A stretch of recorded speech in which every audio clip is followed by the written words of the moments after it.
Since about sunrise, I-65 has been shut down after an 18-wheeler crashed, dumping a combustible load. The latest on cleanup efforts and traffic. The Montgomery Biscuits return to Riverwalk Stadium for the first time this season. We have live team coverage on the home opener.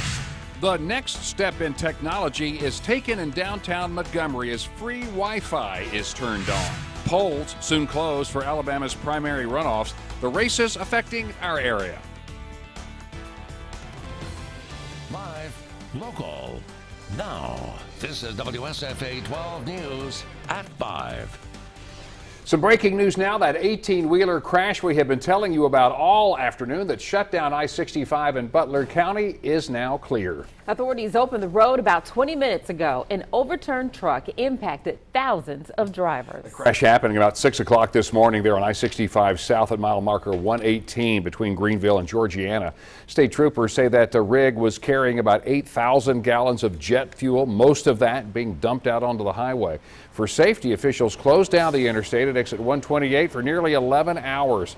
The driver of that tanker had minor injuries, but once again, just a few moments ago, the interstate is now back open. Happening right now, we are getting ready for another exciting season of Biscuits baseball. The Biscuits take on the Mississippi Braves tonight in the home opener at Riverwalk Stadium. Live there right now, anchor Sally Pitts. And Sally, are tickets still available for tonight's game? Valerie, there are tickets still available for tonight's game. And listen to this. Everyone who has a ticket here tonight gets a hot dog, a free hot dog here tonight. You cannot beat that deal. There will be many more special nights coming up here at Riverwalk Stadium throughout the season. Sherry Myers, the Biscuits owner, joins us now. And Sherry, we were just talking about the special feeling of opening night and that atmosphere that's here. It's really exciting.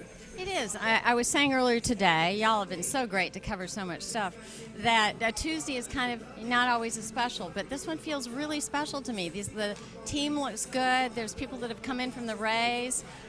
You look at these guys down on that field and you understand the level of talent and the dreams they're chasing. And we have 28 ex-Biscuits that played on the Major League opening day rosters this year, multiple teams, right?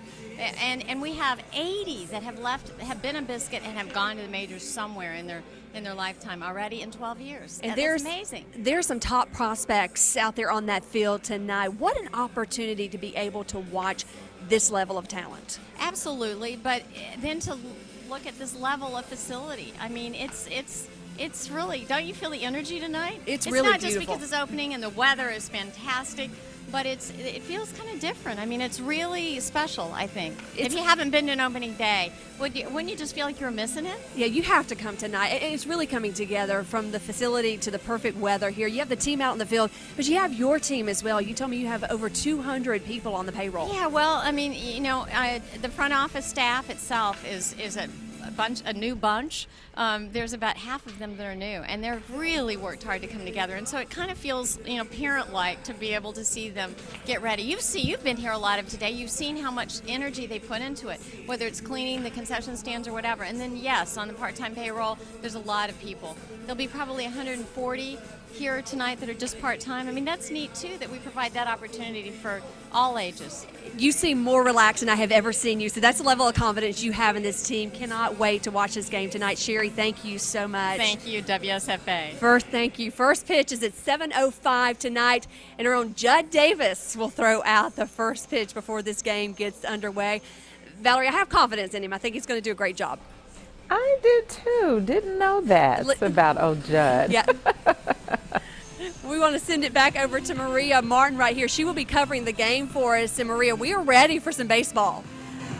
That's right, Sally. We're absolutely ready for some Biscuits baseball. And I don't know about you guys, but I'm really excited to see Judd throw out that first pitch. But also something very exciting, as we've alluded to in the entire broadcast, is these Biscuits, not behind me because the Braves are actually behind me in BP right now, but the Biscuits have 9 of the top 30 prospects in the Rays organization right here in Montgomery. So if you don't get out here and you don't see this hot-hitting offense right now, you're definitely going to be missing out.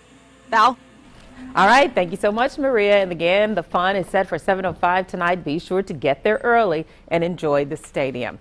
Now, the rain is long gone, meaning it's looking good for the Biscuits big game. You couldn't possibly ask for better weather for a baseball game tonight. It's great out there. There were a few isolated showers earlier, but South Alabama really taking the brunt of the rain this afternoon. But in our neck of the woods, man, if you like it like that, it's absolutely fabulous out there. Let's go over to the Storm Center now, and First Alert Chief Meteorologist Josh Johnson. A gorgeous day.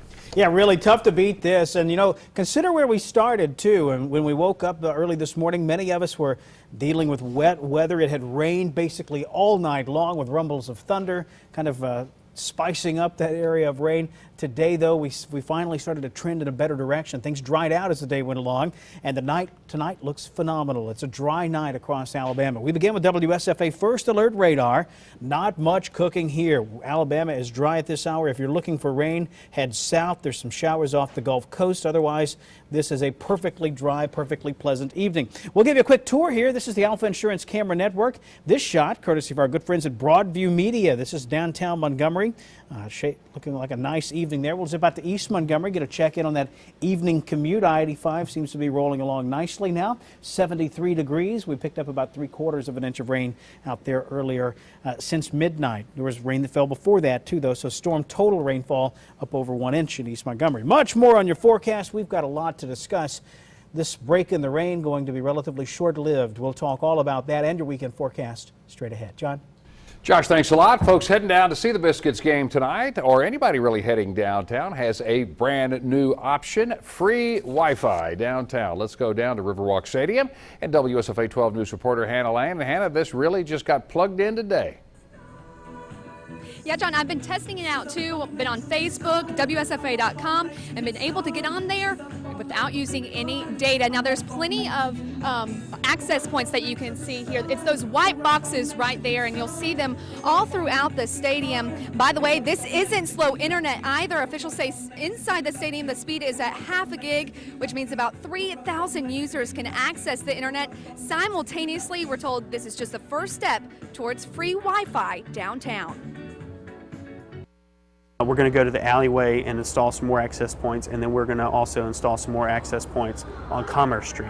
And all of those access points are installed by Wise Broadband, and it's been a great partnership to be able to give free Wi-Fi to the people of downtown Montgomery. So we're hoping to complete phase 1 by the end of May. So that will be the Biscuits Stadium, the alleyway, and Commerce Street, as well as portions of the riverfront. Now, it is pretty easy to access the Wi-Fi. All you need to do is go to settings, then make sure that your Wi-Fi is on. Click on Wi-Fi by Wind Creek. That is because Wind Creek Hospitality is paying for that Wi-Fi. Go on and accept the terms and conditions, and you're good to go. John? All right. Thanks a lot, Hannah. The plan, of course, is to expand Wi-Fi to other parts of downtown, including right down Dexter Avenue in the years to come. In our Decision 2016 coverage tonight, it's runoff election day in Alabama. Voters in 41 counties are casting ballots. One of those races is the Democratic runoff for the Montgomery County Board of Education District 7 seat. Joining us live in the newsroom with more is WSFA 12 News reporter Lindsay Rogers. And Lindsay, it's been a tight race. That's right, Valerie. During last month's primary, challenger Erica Watkins-Smith received just 44 more votes than incumbent Roberta Collins. Watkins-Smith is hoping to unseat Collins, the newest member of the Montgomery County Board of Education. Roberta Collins, a former longtime educator, was appointed to serve the remaining term of her friend Beverly Ross, who passed away in August. Erica Watkins-Smith has 15 years of experience in the classroom. Meanwhile, both candidates say the position is about serving the students and their parents voting for them. The Democratic winner of this runoff will face off against Republican candidate Anthony Evans in November's general election. Valerie? All right, thanks a lot, Lindsay. And the polls are open at 7 until 7 tonight. We have sample ballots for all counties voting on WSFA.com. And we will get the results as they come in. You can look for them at the bottom of your screen tonight on WSFA.com and on the WSFA 12 News app. Also, be sure to check out WSFA on Facebook and Twitter for updates. Some Decision 2016 news now. Speaker of the House Paul Ryan says he will not be throwing his name in the hat to enter the presidential race.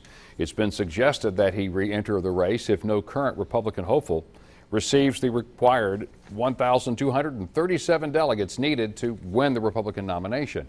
Ryan said today he does not want, nor will he accept the nomination. Or I simply believe that if you want to be the nominee for our party, to be the president, you should actually run for it.